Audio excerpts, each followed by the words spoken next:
There's a secret world just outside the hospital walls where clinicians trade stethoscopes for startups. If you've ever wondered how someone goes from seeing patients to building the future of healthcare, you're in the right place. I'm Kayla, a PA on a mission to figure out what comes next. When I started researching careers in health tech, I found confusing job titles and zero clarity on how clinicians actually made the transition. So I went straight to the source, the people who already did it. Each week, we demystify a specific career path by someone who's already living it, whether it's from the bedside to the boardroom, the startup, or something completely different. Whether you're planning your exit, passively curious, or already working in health tech, this is your insider's guide. Welcome to Corporate Espionage.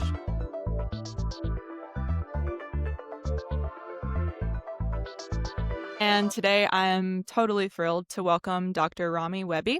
He's a family med physician who left residency with just 1 year left and turned that rapid exit into a booming business. After a brief stint as VP of Clinical Operations at a health tech company, he co-founded MatchDay, which is a career transformation program that's now helped over 100 healthcare professionals land non-clinical jobs. Rami's proving that there's a massive market of clinicians looking for the exit door. He's also the host of the Dream Job podcast, which maybe some of you formerly know as the Beyond Medicine podcast, where he interviews clinicians who are doing a lot more than just clinical work with their degrees.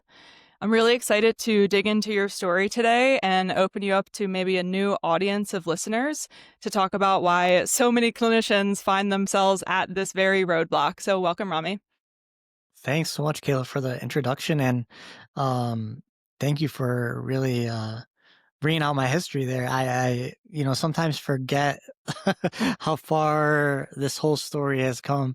So yeah, thank you so much for having me on the show. It's a pleasure to be here, and I'm excited to chat about my journey and hopefully inspire some clinicians who have been thinking about a career pivot.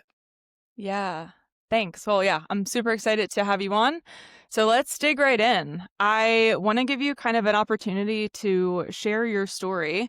You've had kind of a winding road, and, I certainly know a little bit about your background, but I'd love for you to kind of share with the listeners, what got you into medicine, what did your path look like, and kind of what led you eventually to seeking an exit and a pivot. Yeah, thanks so much. So, when I think about my journey to becoming a doctor, and I'm going to take this, all the way back just so people have some context here. But I entered medicine, you know, grew up in a Middle Eastern household, small community.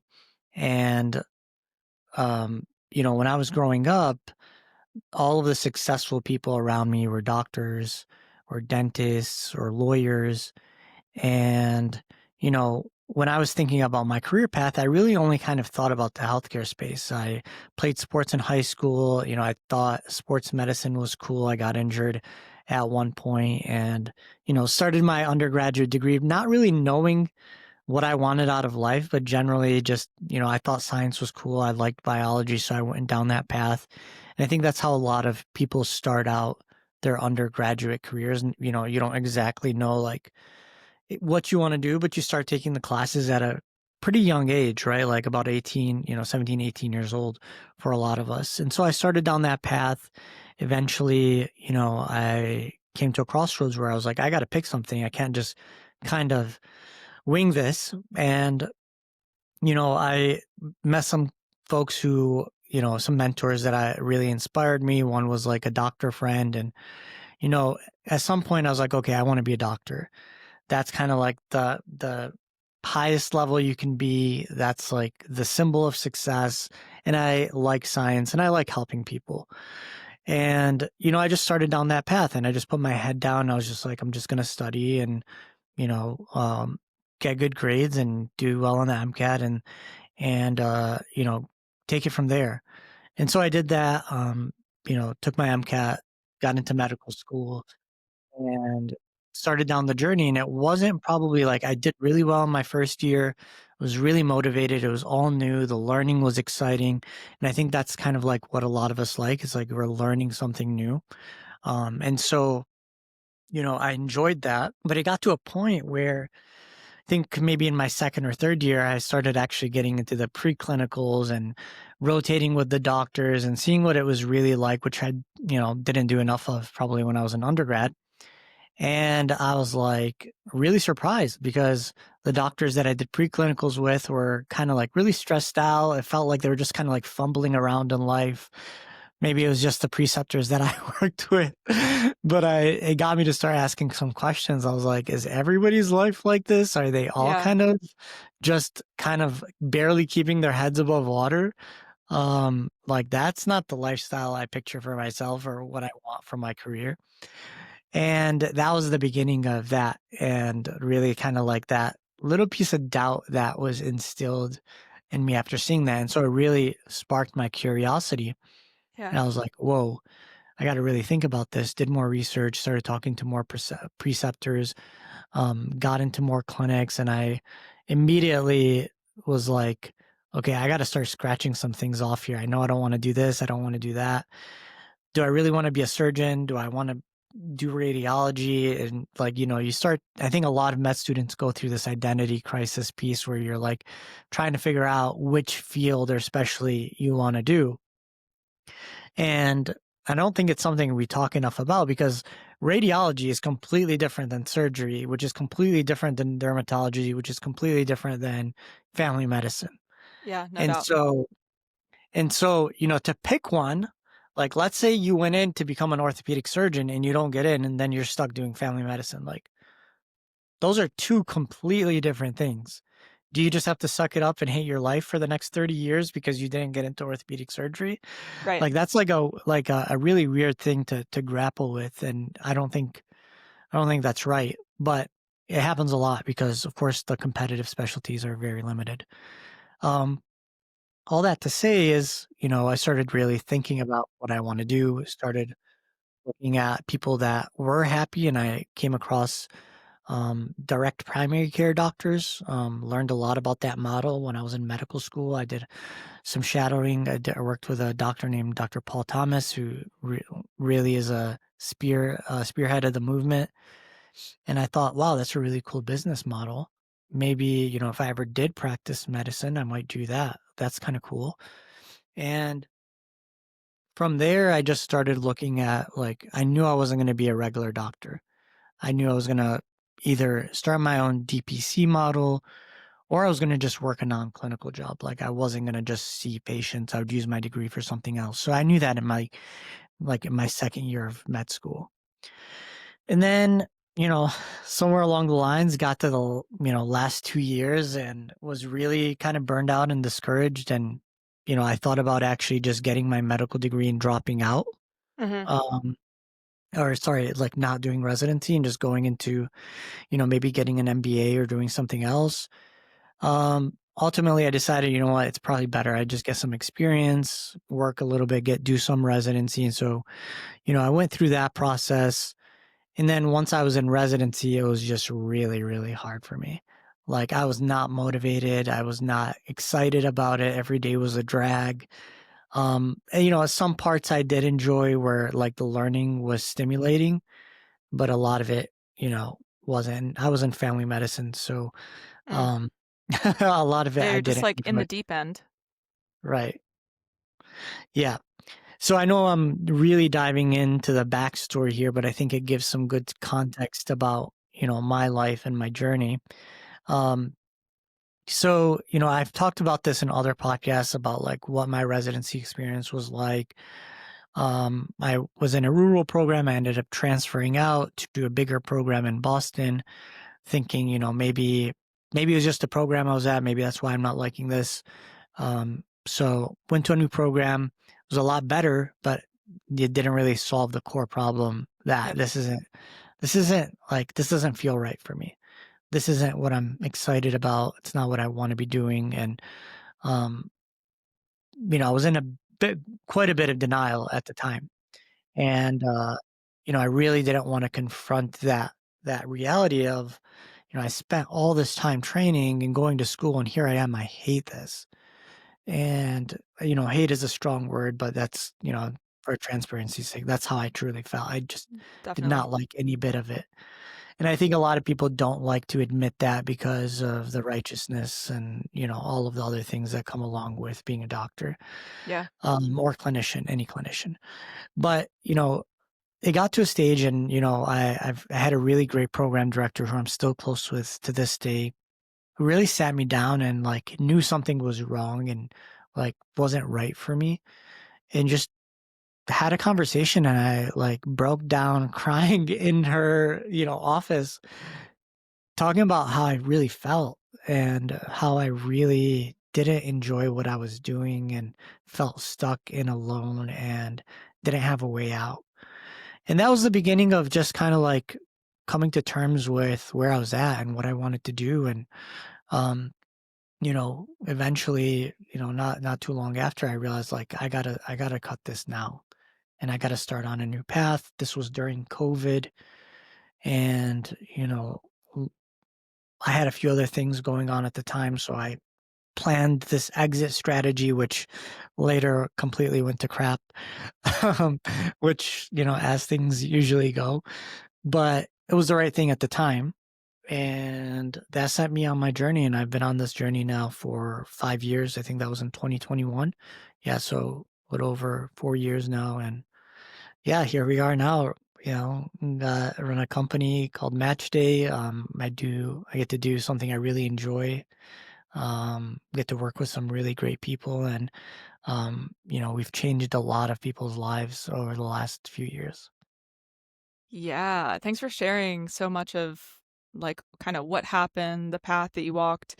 What were what were some of the main things about maybe not residency in particular, maybe more generalized, like being a medical practitioner that you identified as like things that really were slowly breaking you down?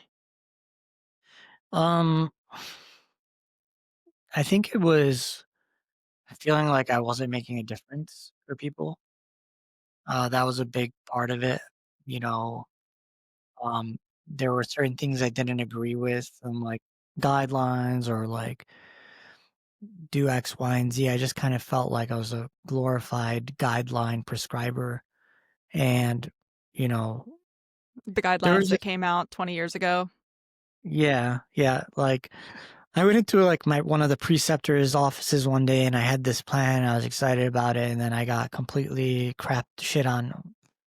Feel free to beep that out You're fine. for my idea. And it was just like, well, the guidelines do this, this, and that. And I was like, in my head, I was just like, F off. And Totally. like, that was just in my head. Like at the time, I was just like, I'm so over this.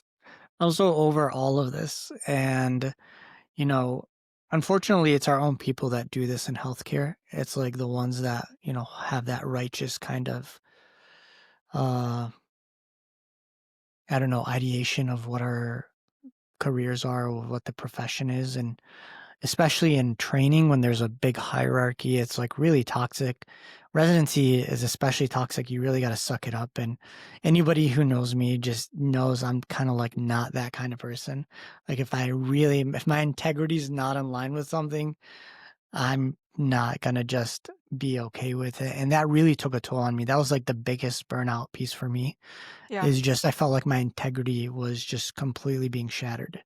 And in order for me to hold on to that integrity, I felt like I just needed to move away from whatever that system that I was in. So that was a very big piece for me and probably the main driver. I think that that's a main driver for a lot of us. Like, I think similar to what you talked about before, there's a lot of identity crisis that happens when you start delivering care in healthcare, whether it is, if you're, let's say, lower on the food chain, and you're having like orders told to you and you don't agree with them, you have virtually no visibility to kind of bark back unless you have years and years and years of experience and you kind of like puff your chest out. And then even higher up when you're in training, um, you have a lot of pushback for things that get called out as wrong. I've seen medicine come a long way. I mean, one thing in particular would be like operating room behavior of surgeons, right? Like in our lifetime, the standards were very, very different. And there's certainly still some institutions where outrageous behavior is tolerated, but for the most part now, like, people are able to say something or report them or have, behavioral changes actually happen. But for a lot of it, it's like, I don't agree with this. This doesn't, I don't feel right not sticking up for myself. I don't feel right even with this person who's having emotional outbursts, treating a patient who's asleep on the table and like in their hands. So there's definitely a lot of that, like, moral, just ethical debate within all of us, I think, as we kind of go Mm. through the system. Yeah. Yeah. And, there's a lot of reasons for that, which, I'm sure we could have another full conversation on. Yeah. Um, but yeah, there is medicine and medicine specifically there's a lot of egoism and there's a lot of, puffery, and people spend a lot of schooling, and, it's like generational trauma essentially, where like the older physicians kind of like pass down the bad traits to the younger physicians. It gets passed on and passed on. And, I don't think it's always about, the patients. And that's like really, that's a really hard thing for a lot of people to be a part of. Especially for me, I really didn't enjoy, you know, you go to school for this very long time to learn how to become a health practitioner, to learn how to treat patients as you see fit, as your training and expertise allowed you to see fit. And, um, for surgery and other things like that, there's obviously, different set of guidelines, but I think just the culture of it's quite toxic. And unfortunately, it trickles down after training and then into our, culture as professionals. So, yeah. Yeah, 100%. Well, I'm, obviously super glad that you identified that and had the courage and integrity in yourself to make a change. Um, Along the lines of, you were talking about having this sort of identity crisis in med school and, choosing kind of what specialty you wanted to go into. Are you someone who identifies as, like, having a pretty high openness to novelty? Do you like new things? Do you like exploring different paths? Yes, I do think I have entrepreneur's ADHD brain for sure. I see um, you. yeah, I do think that. I think like and funny enough, I enjoyed emergency medicine a lot. It was one of the specialties I really did enjoy. Um, so I would say in a sense, yes. Um, but I more so enjoyed the creativity, the vision building. So not so much novelty and like always wanting something new, but I actually like the consistency of working towards a big vision Mm, and a big lofty goal. And that really for me is kind of like my main driver. mhm. Cool. So, I mean, forming and co-founding a company is certainly a lofty goal. So, when did you start to sort of formulate this idea in your mind? I know we have one more stop out of residency with a VP position, and I'd love to hear about that too. But like, when did the wheels start turning for Match Day? When did you like really identify that problem? Kind of walk me through the kind of mindset of all this.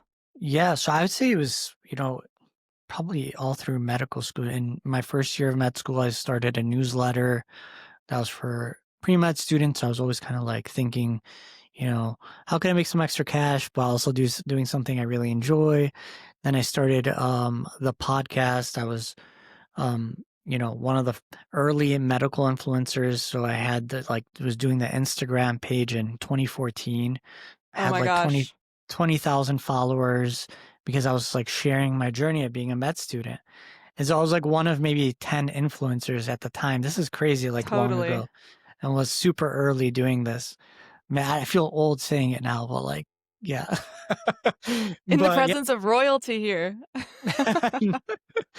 um, so, I had an Instagram page that got a lot of attention, and I realized like people really like the story. They like, hearing about each other. And then I got connected with other mega physician influencers, and it just got me to this idea of starting a podcast. And so 2017, 2018, I started a podcast. I started interviewing doctors that I met on social media that had big followings, on what they were doing outside of the clinic and what they were doing beyond medicine. And that was, the name of the podcast that I started. Just like, you're starting now. That was really the initial seed. And so I started that, and because of social media and the virality and the guests and all of that, like it really picked up quite quickly. And I just realized like there's so many people that want to do things outside of medicine. And it was an early trend, and I knew I was one of those people, and I knew I was excited about it. And that's what kicked things off. And, the relationships that stemmed from that were huge. Um, Almost all of my opportunities came indirectly through having the podcast and building those relationships. And so that was essentially the beginning of the journey, even in, early in medical school. And you still have the podcast to this day. We still do, yeah. We rebranded it. We're actually doing a relaunch of it. So it was called Beyond Medicine initially, and now we're taking a new direction with it. It's called the Dream Job Podcast. The goal is to, in a similar way, like highlight founders and healthcare leaders that are reshaping healthcare, but also allowing them to speak more about specific career paths and their unique kind of upcoming into being maybe a founder or a CEO. So a lot of founders and healthcare leaders, did product management or clinical ops, or, had a background in design, or even as clinicians. And, there's a lot of skills that you gain in the process. And so it's called the Dream Job Podcast. Maybe we can link it here, or, Yeah, share our episode. absolutely. But yeah, that's kind of the rebrand of Beyond Medicine now. Sweet. So I'm excited for the rebrand. Well, the ongoing rebrand. Of course, you've already kind of pivoted there. Um, and you went from, you know, finally stepping away from residency to founding your company in 2 years or less. Like, that's a really short sprint. And I think a lot of people spend years or potentially decades, you know, kind of stuck. They think they know what they want to do. They'll kind of iterate on it a little bit. They'll be like, put that off to another time. Even if they try, they're not making much traction. So obviously, there's something that like you felt, you did, you saw that is much different from kind of I'd say like the typical person who has a goal in mind and wants to get after it. What do you think Yeah. that the difference for you is? Yeah, it's a really great observation, and I didn't really think about this too much till recently. Mm, Um, but you're right. I did move incredibly fast from, leaving residency in 2021 to launching Match Day, and, even to where we're at now with Match Day. And I think the main thing was I made a mental commitment, and like I gave myself a mental commitment when I left residency that basically paved the way for everything. And, it was at the time, it was 2021, and I had a lot of guilt and was really fearful and stressed out about the whole decision. yeah. But I remember giving myself saying like, I'm going to give myself 3 years. Like that's my timeline. I have 3 years to figure this out. And I'm going to, by the end of this 3 years, be running my own company. And like I said it out loud, I wrote it down. I was very like clear about that. And I just kind of like reframed it and like changed my perspective on how I was going to go about this. And I saw like some of my friends were graduating residency that year. They were going into cardiology fellowships, PI fellowships, which were 3 years long. They were taking pay cuts to do it, and like, Yeah. with an end goal of, getting somewhere else. And I said, you know what? I can give myself 3 years. I bet if I worked this hard, like I was working 100 hours a week during residency, was like working so hard. I'm like, man, if I can work this hard for someone else and get paid absolute crumbs, there's no way that I can't make a good living working this hard doing something else. And so that was like the switch. And I said, all right, this is what I'm going to do. I had a little bit of savings from the podcast, was able to like pay my rent from it. And I said, all right, I'm going to do this all in. Luckily at the time I was, single. I didn't have, a family, didn't have a lot of things holding me back. Obviously the student loans, that was the big thing, the hanging, but it was during COVID Yeah. and those were paused and that was really helpful for me. Perfect. Yeah. Yeah. And so yeah, I made the mental leap and number one thing I did right out was I was like, I'm gonna go start a company, which wasn't the smartest idea. But yeah, I I can go into kind of the journey if you'd like right what happened after that. But I failed at like a bunch of things before actually landing a job and then starting a business and in a very short amount of time. I would love for you to dive deeper into that. I think there's probably someone listening who is thinking about making a similar switch, and obviously there's a lot of fear when you move into a place like that, but I think that there is so much to be learned from hearing someone's story and being like, yeah, all these shitty things happen, and like, guess what? I still succeeded. Guess what? I still survived. I didn't end up on the street, and like, it was all good. Yeah. Yeah, so I it's crazy. So, right when I left January 2021, I spent 6 months still in Boston trying to launch a business called I'm not going to say the name of it, but it was basically a shared co-working space for healthcare professionals to see patients. And so had this grand idea, built a pitch deck, pitched over 100 investors. Um, at the time I was doing it with my partner and she and I were, working on this um, and yeah, I spent 6 months all in on trying to get this business off the ground and get people to believe in it. And um, ultimately wasn't able to raise enough capital to, Mhm. we need to raise like $2 million, was able only to get, a quarter of that. And, 6 months down the road, I just realized this wasn't going to happen. It wasn't going to go anywhere. And I had to sunset that business and give the investors their money back. And, that was really hard kind of blow because it was like right after I took this big leap of faith, I've had this huge failure. And so then I was like, all right, well, rent's due. What am I doing now?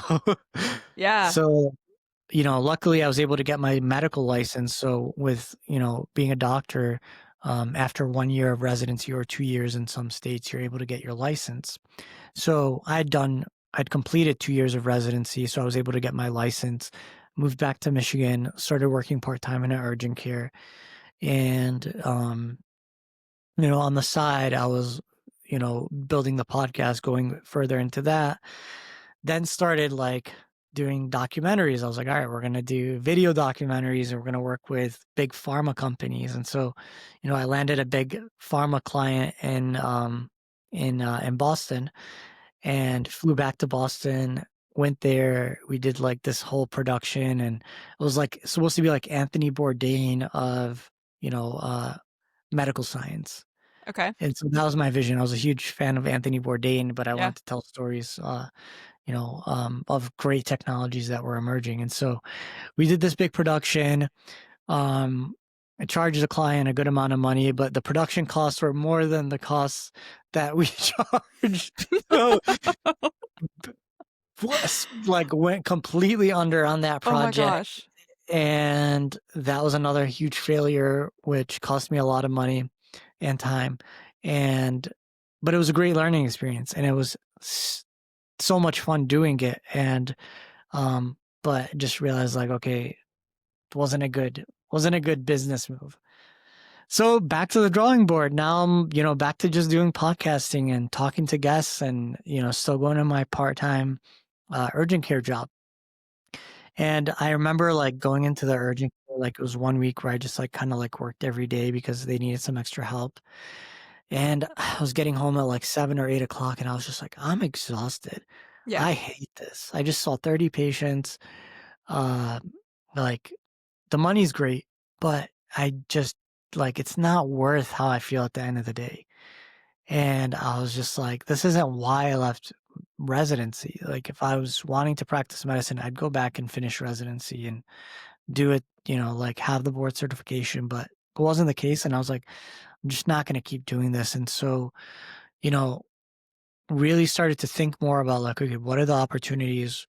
Who can I work with? Started looking at all the companies, started becoming more vocal on, LinkedIn and Mhm. um, all these different platforms, started talking, bringing on more guests that were launching these kinds of companies. And I had the goal of like, I want to go work at a health tech company and, maybe it'd be in sales, maybe it'd be in ops. I just kind of like put that intention out there and, um, not even a couple months later, I think it was like the end of 2021 in that same year, I got offered an opportunity in Austin, Texas to come join a team here. And that was the beginning of me working in health tech. So it was a combination of sales slash community slash marketing role. And I was essentially the, medical face of the company, and I was really promoting the company, getting it across on social channels and doing Mhm. a lot of sales in the process as well. And did really good at that job, and I learned a lot. And it was that was really kind of like my first opportunity uh, into the space. Very cool. I was wondering how it was for you working in urgent care. Like, I think of all jobs that you could potentially do, urgent care is one that like, I mean, I work in urgent care now. It's a grind and it like really grinds you to a pulp. I was curious if you had the like insight of like, oh no, I really got burnout, or yeah, this was never right from the start. Oh, that was 100% confirmation that this wasn't right from the start for me, like Yeah. working that urgent care job. Um, because nothing changed. I was making great money. It sucked. Yeah, right. So like I knew it wasn't that. I knew, and I had control over my schedule. I was able to, do it on my own. I had 100% autonomy. Um, I just, it was just a job at the end of the day. Like, you clock in, you do X, Y, and Z, and you're out. And that's pretty much all it was. Like when you see 30 patients a day, like let's be real, like we're we're a cog in the wheel. Like that's what Oh it yeah. is. There's a protocol, you do X, Y, and Z, and you get them out. That's the job. And then you got to deal with a bunch of, crazy emotionally turmoil things that have nothing to do with that throughout the day too. So, I knew for me, like, you know, uh, yeah, that was very much confirmation. Yeah, I couldn't have said it better myself about how you just described urgent care.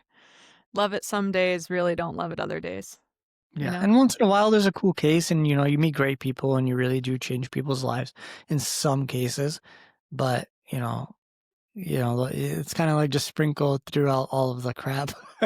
Yeah.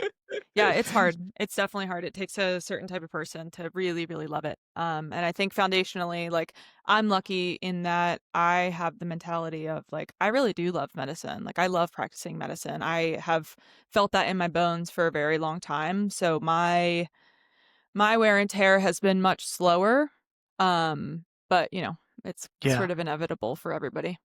And Yeah. that's okay. And Know thyself. absolutely. And I say this like, I don't, I'd hate for anyone to feel bad hearing this and thinking that their job is not good. Like my perspective is how it made me personally feel, and who I was fundamentally as a person was just incongruent with being a healthcare professional. And that's the difference because a lot of my friends love their jobs. Yeah. I worked with a doctor in that same urgent care that loved going in every day. And I also worked with a PA that loved it every day, who I think was a better clinician than me because I didn't have that passion. It wasn't there. I couldn't artificially create it. And that's sometimes a hard thing to come to terms with, right? My passion, my inspiration came from building and creating. And, that was when you're not doing something, if you're not doing it from a heart-centered place, like, it's really hard to be a clinician. Definitely. Yeah, totally and totally agreed. So, at this health tech company, you were kind of doing marketing, sales, you mentioned, outreach, kind of almost branding, right? Like telling the story of the company in a sense. Mhm. What was that experience like for you? Like, did you have the intention really to dive deep into health tech and like you thought like, okay, this is where I'm going to stay? It was my first reality check, going into a I think the startup it was a startup, had raised a decent amount of money, and we had a 10-person team. So fairly early stage, startup. I was kind of the main clinical person in the startup, and it was more of a reality check than anything of like what it's like working with a team and working under, leadership, not corporate structure, but more like startup culture and like what's expected of you. How do you collaborate with others? Where do you fit into this company? And like, how do you know, um, work with the CEO or with whoever the director is that you're working under? It was learning that piece. And, um, there are varying degrees of like being a clinician. Like when you're a doctor, you're pretty much, at the top of the totem pole and everybody kind of like listens to you. And, when you're in a startup, unless you're the CEO, it's not like that. And you have to learn where your place in the company is. And so I kind of had to like figure out, okay, where's my place in this company? But where can I still be a leader and feel like I'm impacting and driving the company? Yeah. And so that was, my first taste of, what this is like. And I knew that and I knew where my place was in the company. And um, you know, where I could bring value. And so a lot of it was learning. It was learning how to work with others in a collaborative way, which for physicians specifically is much more difficult, I think. It's something like I had to deal with my own ego, I had to deal with all these different things. And, physicians, sorry to say, guys, y'all have great, big, giant egos. And like, it's not helpful.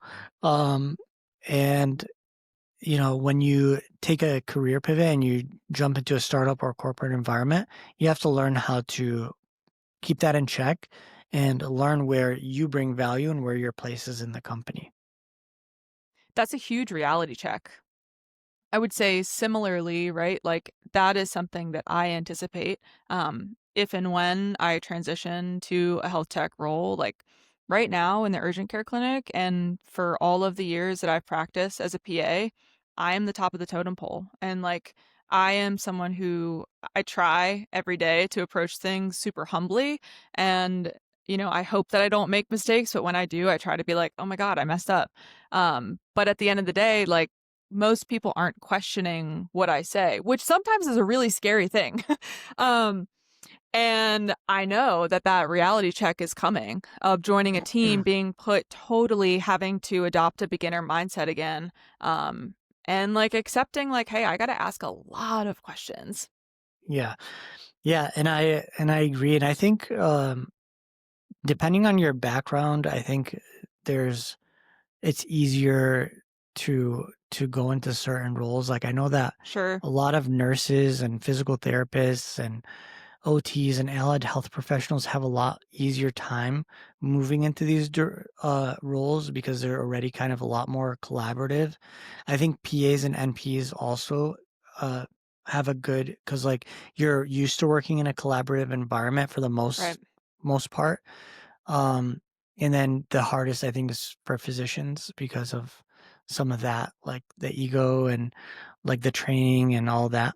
But that's another talk entirely. For sure.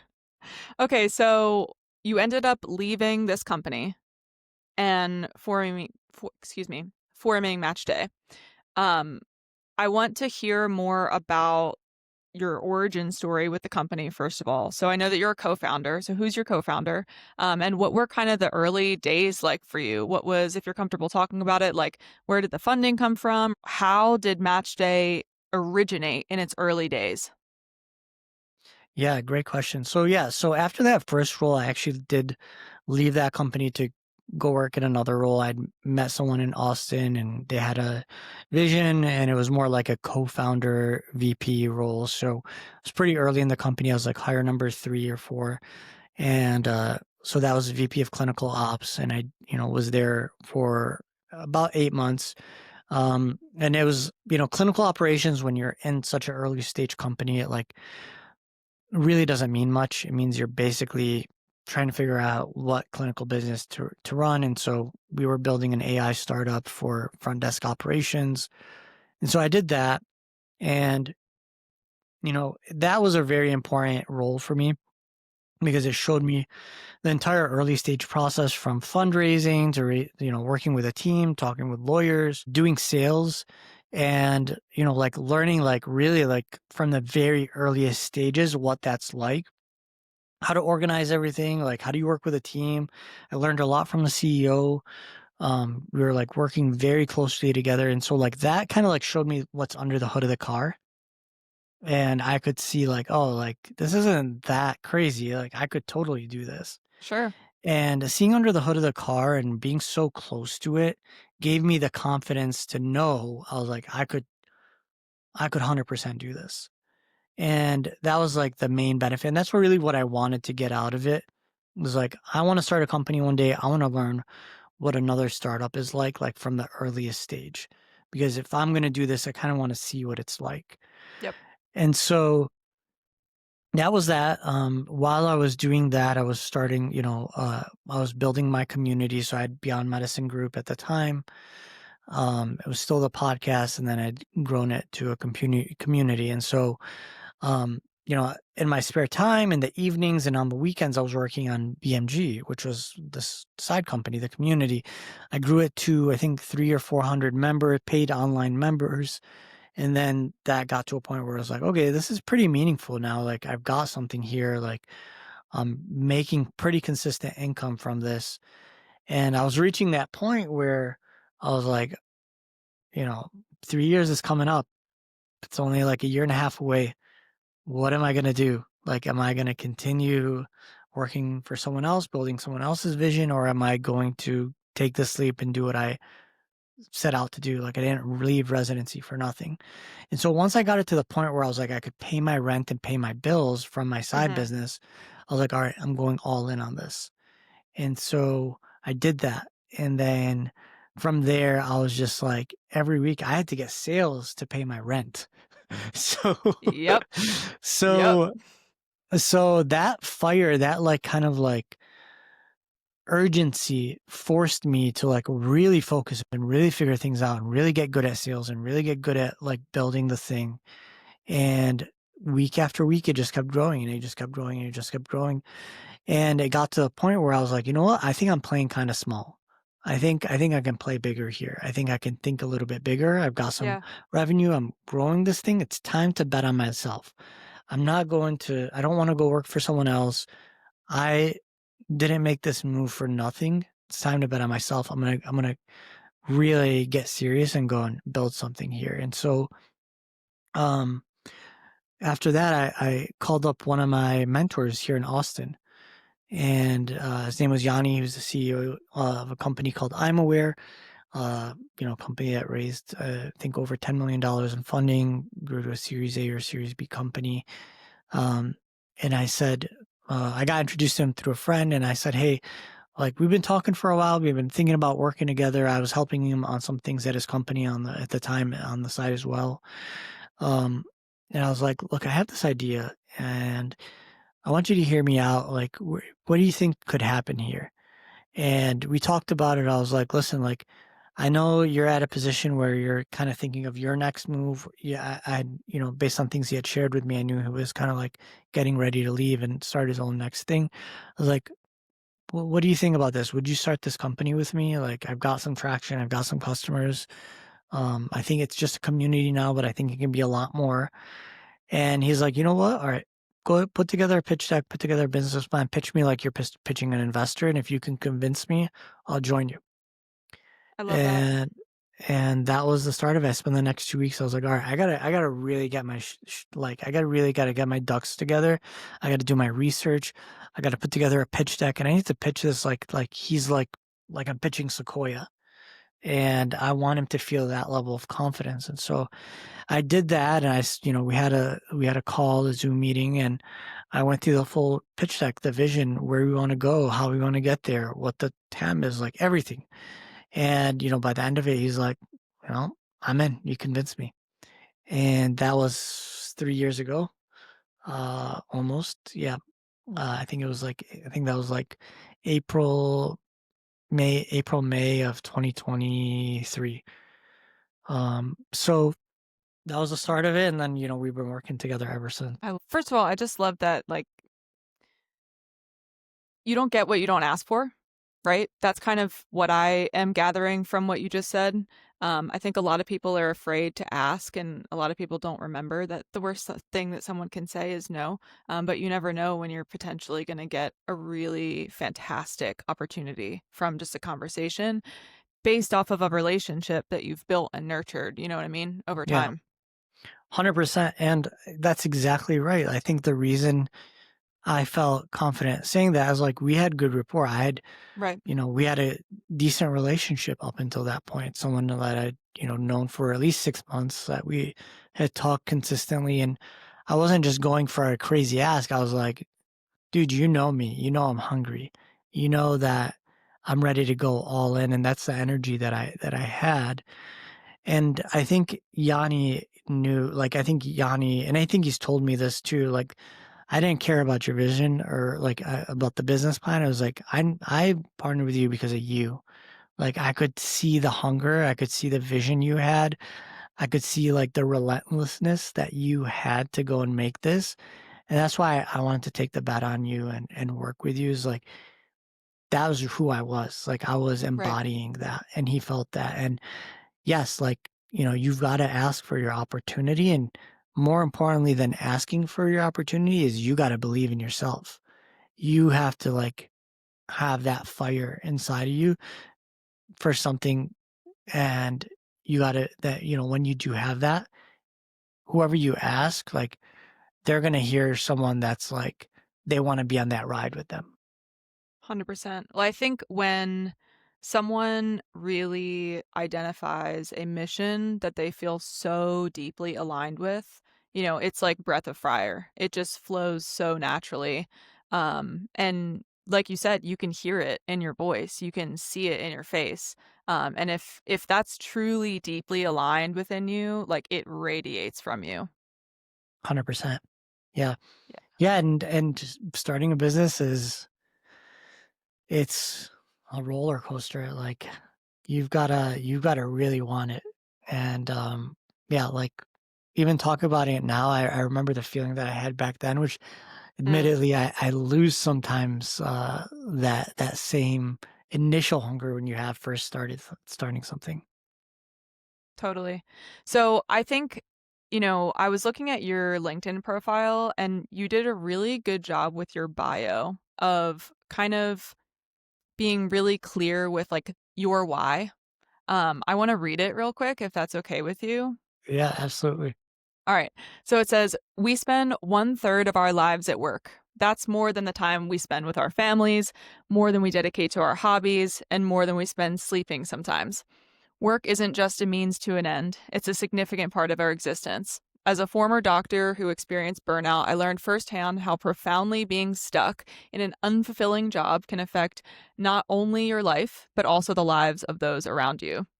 The quality of our work and career can shape our happiness, our relationships, and our overall sense of purpose. When we're unfulfilled at work, it spills over into every aspect of our lives. But when we find joy and meaning in our careers, it has the power to elevate our entire life experience and the life experience of those we care most about. I'm on a mission to serve people who want to spend that 1/3 of their lives in a more fulfilling way. I believe that a happy and satisfying career positively impacts individuals, their families, and their communities. So, what I hear when I read that is that you literally like you built a business off of your story and the identification of like, this is so wrong for me and it's going to bleed into every aspect of my being if I continue to move out of alignment with who I know I am at my core. How do I help other people make those same moves? How do I help other people like find that same fire within themselves? Um, and I just love that. Do you feel like, does that feel like a correct statement to you? Like, do you feel like it really, the business is, I don't know, like a poster child for your own beliefs? Yeah, and thank you for reading that. Honestly, like I haven't gone back and read it myself in a while, and hearing that, and after saying my own story, I'm like, wow, those things really do go hand in hand. Right. Sometimes even I don't connect the dots so well, but that's kind of like really what I mean by being in integrity. It's like everything lines up and it makes sense, not just for you, but for everybody else, and people can feel that. Um, and yes, I think the only way I know how to run a business is by doing what's like true to me.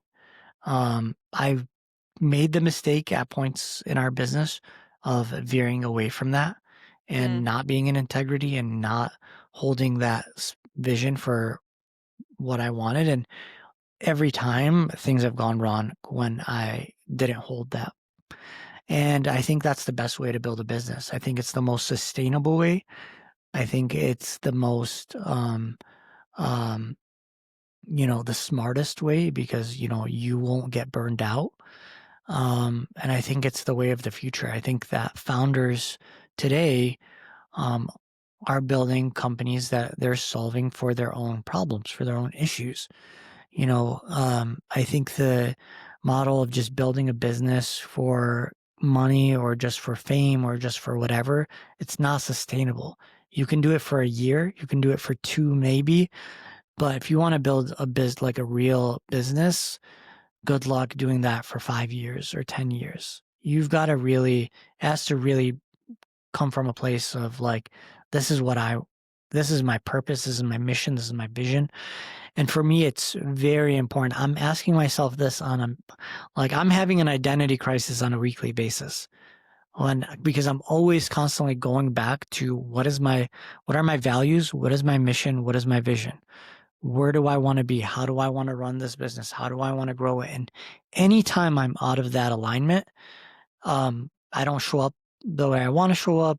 Business takes a hit. And it just doesn't feel good. And, if you're building a business and you still feel like crap about it, like how's that any different from, still doing the job you didn't like? yeah, So yeah, I do think that's extremely important. And, it should be at the root of, uh, being a founder, being able to have a clear value, mission, and vision. Um, that's realistic too. Like you don't want to be like, I want to get people to Mars or like whatever. Like, not everybody's Elon Musk or whoever, but like, something that's within your capabilities and, something that you could build within your realm of possibilities. definitely. And I think also it's normal for a business to pivot over time, even if it's just by a little bit. Has the vision, has the why of Match Day changed much over the almost 3 years? It has. And like I said, there's been points where I don't know what the right word is, but where I got distracted by the hype of what could be built. Like I was trying to do like, okay, we're going to Mars, we're going to change the world, we're going to do this. Yeah. And that was dangerous. And that was the time where the business did the worst.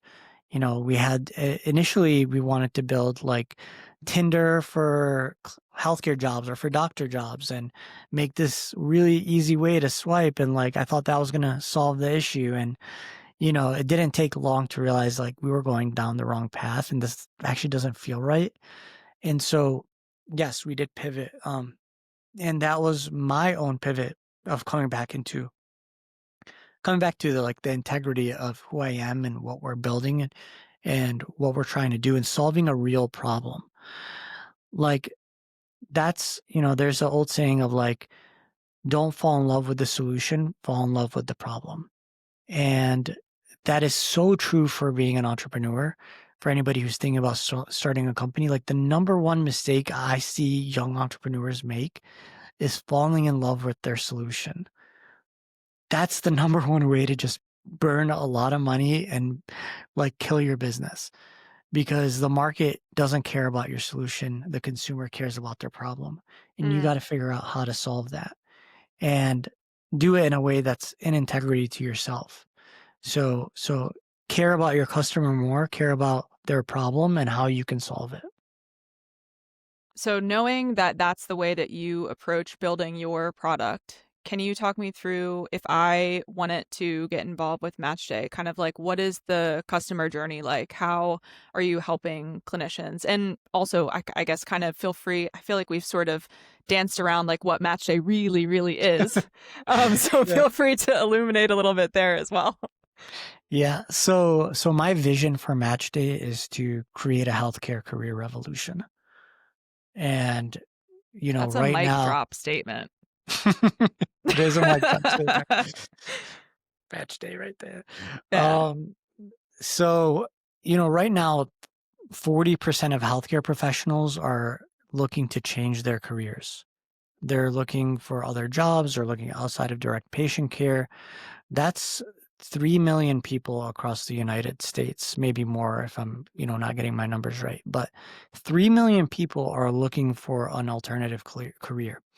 And what they do right now is go back to school, spend $100,000 on an MBA or professional degree, spend another 2 years trying to navigate the job search, and spinning their wheels endlessly and killing their hope, not to mention.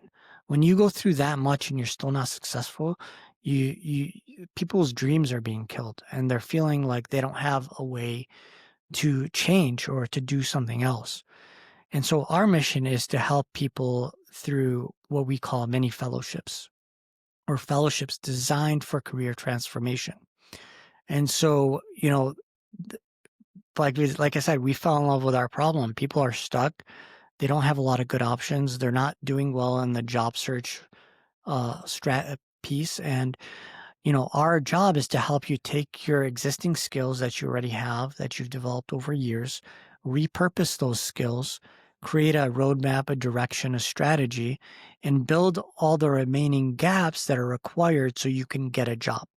So instead of going back to school and spending $50 to $100,000 on an MBA, you can actually take what you have, repurpose it, build some confidence, build your job search skills, things that you didn't learn along the way, and get into a job maybe making just as much or more money than you would have. And in that process, instead of spending 2 years and still going nowhere, within 6 months, you have a job, you're making money, and you're getting skills. So you've gotten your foot in the door, you're building skills, you're building a resume, you're building a new career trajectory that now has unlimited career mobility. So you can move up and down the ladder. You can move up, hopefully. You can get to the C-suite if you desire. Like there's a roadmap to that. And you can potentially become an entrepreneur. You could do a number of other things, but you can get your foot in the door. You can make money and you can start a new career. And I believe that's the future of education and training. It's experience. It's building new skills, specifically utilizing AI, knowing how to use AI in that process, and showing healthcare professionals what is available to them. So I'm sure we could have a whole nother episode on this, but there are so many careers that healthcare professionals can go down. They typically fall into a few categories like sales or operations or product management, project management, customer success. There's a number of roles, but um, we call them, I mean, generally entry level. Some professions and some careers can jump into like mid-manager roles, or in pharma could be like MSL or medical affairs, which are a little bit Hmm. higher up. But generally there are roles that are adjacent that if you are smart in navigating them, you can get into those roles without any extra degrees or experience or anything like that. And that's the mission. It's to help people create career transformation and get unstuck. And what are the avenues that MatchDay helps? Is there, homework? Are we talking coaching? Are we talking we're watching videos of you for 10 hours? Like what's going on? Yeah, great question. And this is the one thing that I think makes us unique. When I when I was, doing this in the beginning, I saw the job boards. Saw the different places where people were posting jobs and doing, communities, and I see the value of a community, but I realized it wasn't enough. You really need to fill in the gaps. You need to be able to see what you can't see your blind spots, see what's working, what's not working, get feedback, interview preparation, all these things that, like, without having someone in your corner that can help you see them and navigate them, it's extremely hard to do. And so it's all fully personalized. Every fellow is matched with their own coach. By the way, all of the coaches that come through Match Day are vetted, all have at least minimum 2,000 hours of experience, specifically in healthcare career transformation. All of our coaches are trained through our own training program of how to work with our candidates and navigate the career transformation process. And so we really um, put a very focused effort on our demographic of healthcare professionals with the end goal of career transformation. And so it's all personalized weekly mentorship sessions, coaching sessions.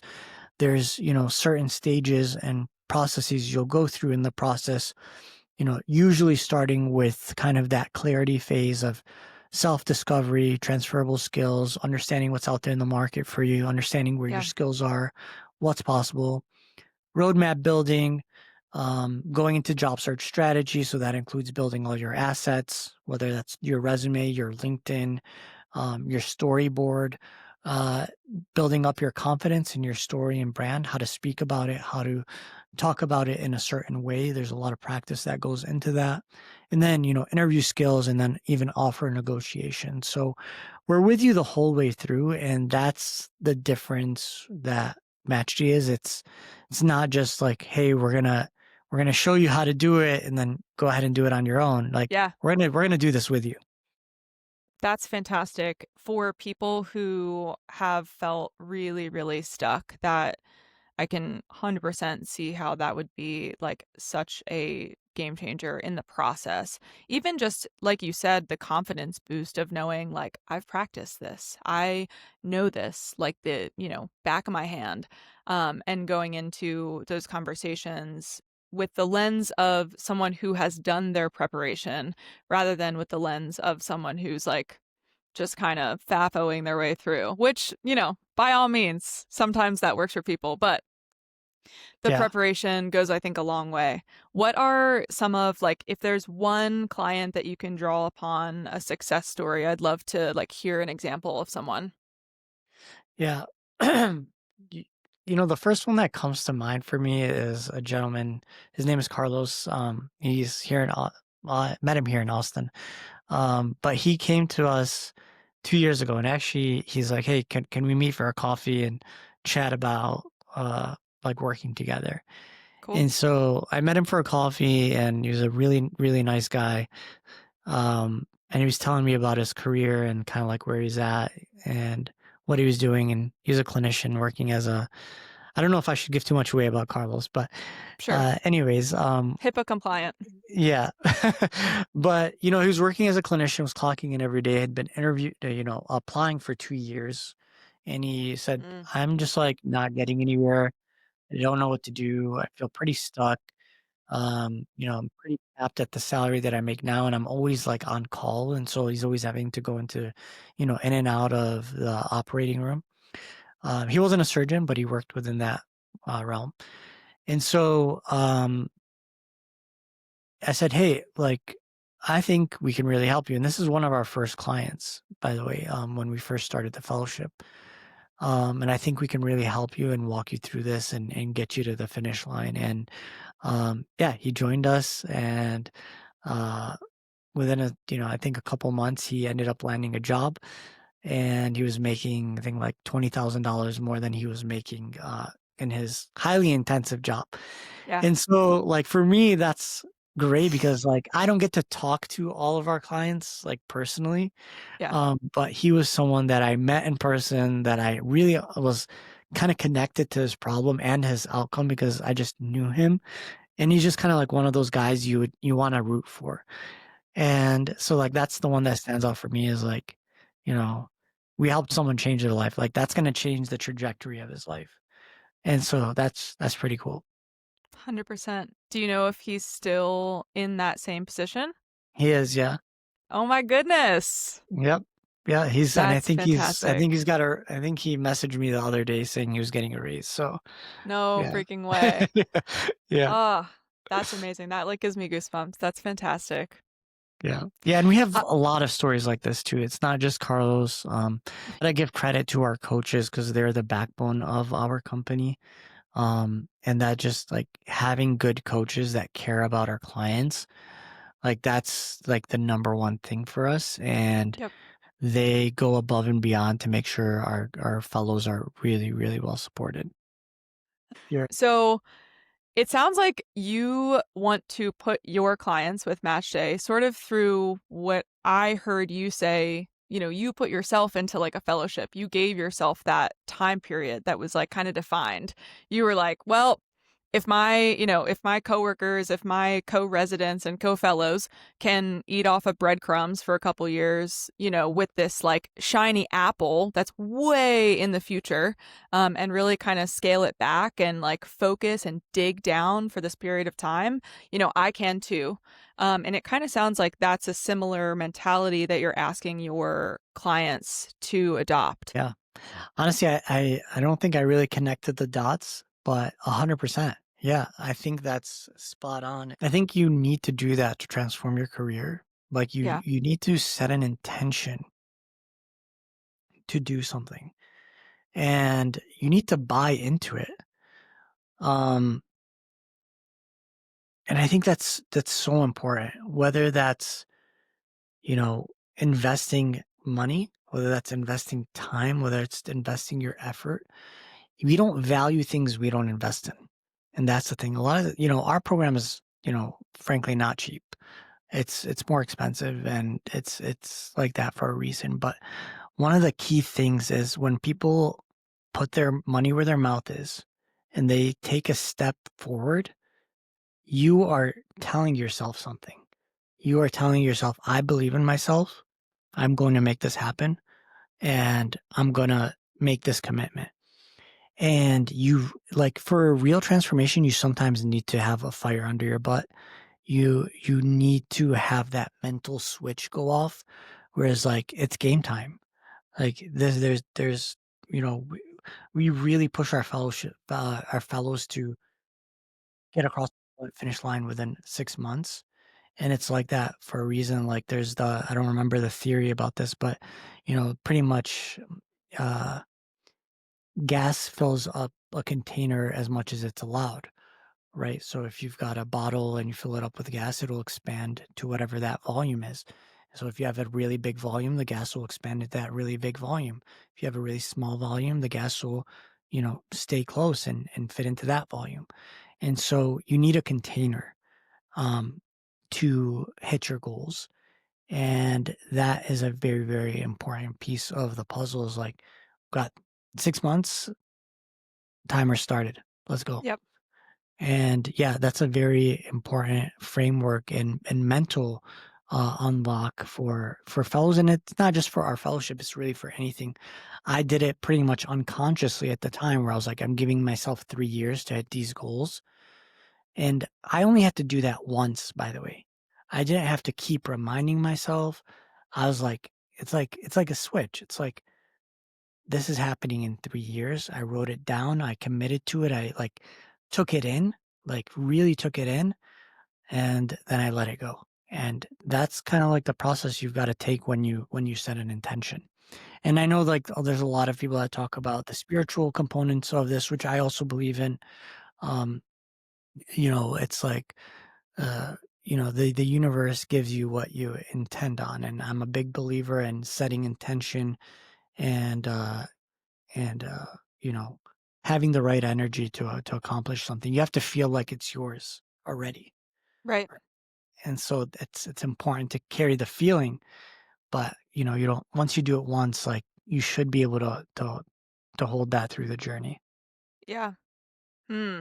Lots to chew on there for sure. So, if you like, let's do a little bit of like a role play. You're my coach, let's say. Let's pretend I'm just like, "Ugh, I can't do this anymore. I need to get out of this job. My mental health is dwindling. It's coming home with me. I'm not being a good, provider for my patients. I know I need to figure out something different. What are some of the exercises or reflections or conversations that you would encourage me to have to start gaining some clarity about what my next steps are? Yeah. So as your coach, if I was coaching you through this, I would say why. Why do you want to leave? And if you want to give me your answer, the next Mm, thing I'd say is, well, why do you want to do that? And then you to give me your answer, and I'd say why you want to do that. And my goal as your coach is to better understand what is motivating you, what's important to you, why do you want what you want, why is it important to you, why do you want to have time freedom, what's that going to unlock for you? You might have kids, you might have an illness, you might have something else. Why is that important to you? And this is kind of why I encourage people to work with someone, because you can ask yourself these things, but are you going to push yourself to get to the real answer? yep. And someone else can do that. That's what a good coach does. So, what I want to know is what's motivating you? What's really at the heart of the issue? What is it that you want from that end goal? And so that's like I work with a coach all the time. That's what you need to get to. And you can do these exercises on your own by journaling, even like really spend time with yourself, going and asking yourself these hard questions and reflecting on those things, and spending some time going inward. That is very, very helpful. But the same can be done with someone else too. And I'm generally someone that prefers that. Like, I prefer to have someone pull that information out of me, Hmm. because I just don't like being that vulnerable with myself sometimes. But maybe with someone else, it's like, all right, you got me. I'll tell spill the beans kind of thing. It's interesting. I think we speak to ourselves a lot differently than we speak to other people too, and we often can enable ourselves to be in a little bit of an echo chamber, Yeah. where we think we know the answers, but we don't pull hard enough, like you said, on Yeah. the why and what else. Okay, tell me more. Yeah. Exactly. It's like pulling hard enough on that thread to really get to, like, the end of it. And Yeah, a good coach can do that. absolutely. I used to Mm.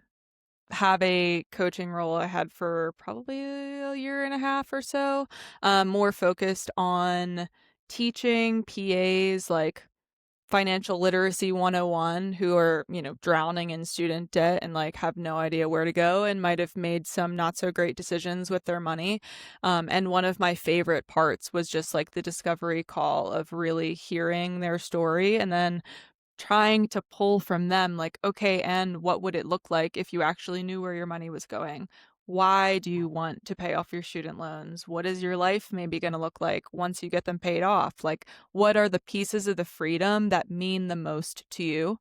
And how can we use that? How can I then use that as ammunition to get you to chase after your goals a lot faster, and remind you when you're having a rough day? But also, how can we make sure that that every step that you take is an aligned action, you know? It's 100%. it's much more meaningful that way. Definitely.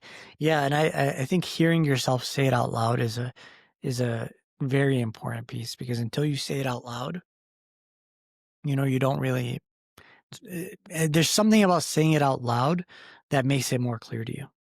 Yep, no Yeah. doubt.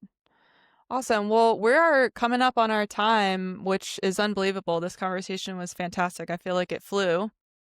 Yeah, this was awesome. And like I was telling you earlier, like, you really are a natural at interviewing, and you ask very good questions and can like piece things together. So just want to give you your flowers for that as well. Like keep it up. I know you're early in the podcast, but I have a Totally. feeling this is going to be a really good show. Awesome. I really appreciate it, especially, coming from you with years and years under your belt. It really, really means a lot. So thank you. Definitely. Cool. All Thank you right. so much for Well, having me. yes. If the listeners want to get involved in Match Day or even learn more, I'd love for you to just share kind of where they can get in touch with you. How can they reach out? How can they learn more? Definitely. Thanks, Kayla. So, the number one way, if you're interested in, working in the fellowship and talking with someone from our team, is just visit our site, MatchDay Health. Um, I believe maybe it'll be in one of the links here below. It'll be in the show notes, no doubt. Yeah, and maybe we'll give your listeners even kind of a promo or something. We can chat about it after, but we'll have some Sure. promo for your guests. And if you want to reach out to me personally, LinkedIn is probably the best way for us to connect. I believe, is that how we got connected, Kayla? Or you might have I emailed me. actually found you on Instagram. Oh, Yeah. really? The Oh, yeah, that's targeted right. ads were working hard. Yeah, Instagram, you can follow my personal. It's Rami Webs, Rami Webz, or MatchDay.Health for our MatchDay account.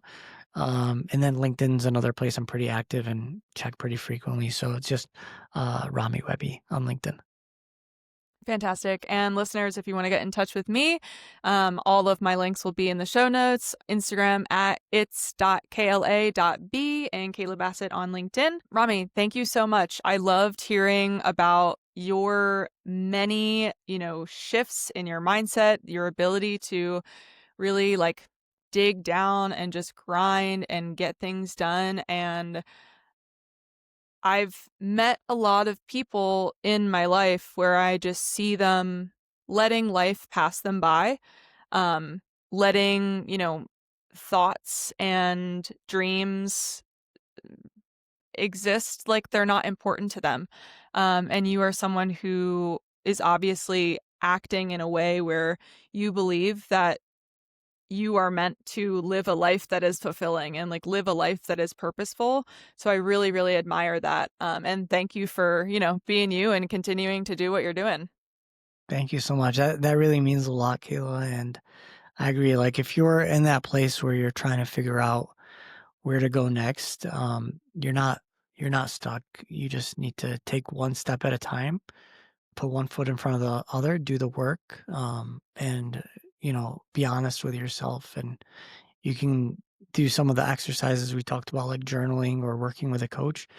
But I don't believe anybody's truly stuck. I think there's always a door, and you just have to look and take one step. That's a beautiful place to leave this off. All right. Tune in next week for another episode of Corporate Espionage. We'll see you later. See ya.